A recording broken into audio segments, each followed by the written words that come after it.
Purchase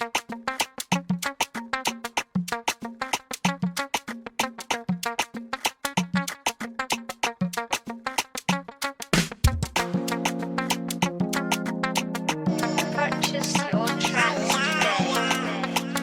today. Ekeko ilay fitiavana ny fanomezantsika ro tena finaritra ihany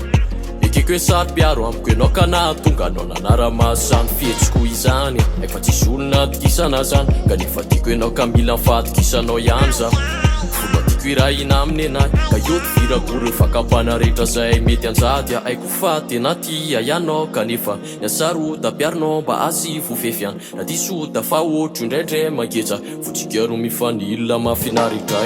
mampitony ty foko alo nataoko fa reo mialina ty andrombany fitiavatsika ro tiako toy ny vato lampiny atsika fa notsandranomasina tsy ampiontsina ty fo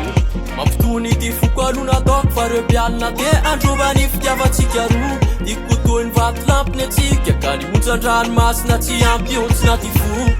Vesa teny rakalo pidiavana no sotrosy mamelana omeko anao malala ekeko fa tsy ampy atisanao azany teniko fa masoko anefa milaza zay tiako ambara le fijeriko manambara aminao fa ny foko tsy mba mety olo kafakontranao le fijeriko manambara aminao fa matsapa fifaliana za reveo anilanao aiko fa tena tia ianao kanefa niasaro tapiarinao mba asy fofefy any na diso tafa ohatro indraindray mangetra fotsika ro mifanila mafinaritra aiko fa tena tia ianao kanefa niasaro tapiarinao mba asy fofefy any raha diso tafa ohatro indraindray mangetra fotsika ro mifanila mafinaritra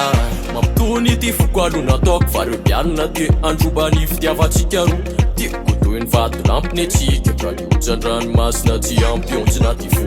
mampitony ty foko alo nataoko fa reo mialina ty andrombany fitiavatsika ro tiako toy ny vato lampiny atsika ka notsandranomasina tsy ampiontsina ty fo